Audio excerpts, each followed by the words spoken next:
वाशिम जिल्ह्यातल्या मालेगाव नगरपालिकेत स्नेहिल या ठिकाणी नगराध्यक्ष कोण होण्याची अगदी शक्यता? अगदी नागेश बळी प्राची आपण बघतोय संभाव्य नगराध्यक्ष भाजपचे नागेश बळी होऊ शकतात असं सध्या दिसतंय।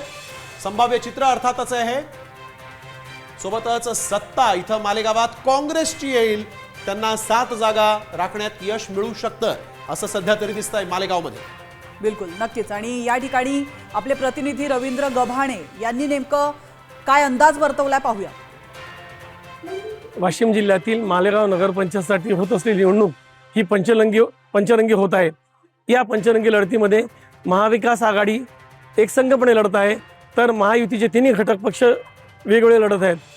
महाविकास आघाडीतर्फे काँग्रेसने गणेश अहिर यांना उमेदवारी दिलेली आहे, तर महायुतीतील घटक पक्ष भाजपाने नागेश बळी यांना उमेदवारी दिलेली आहे।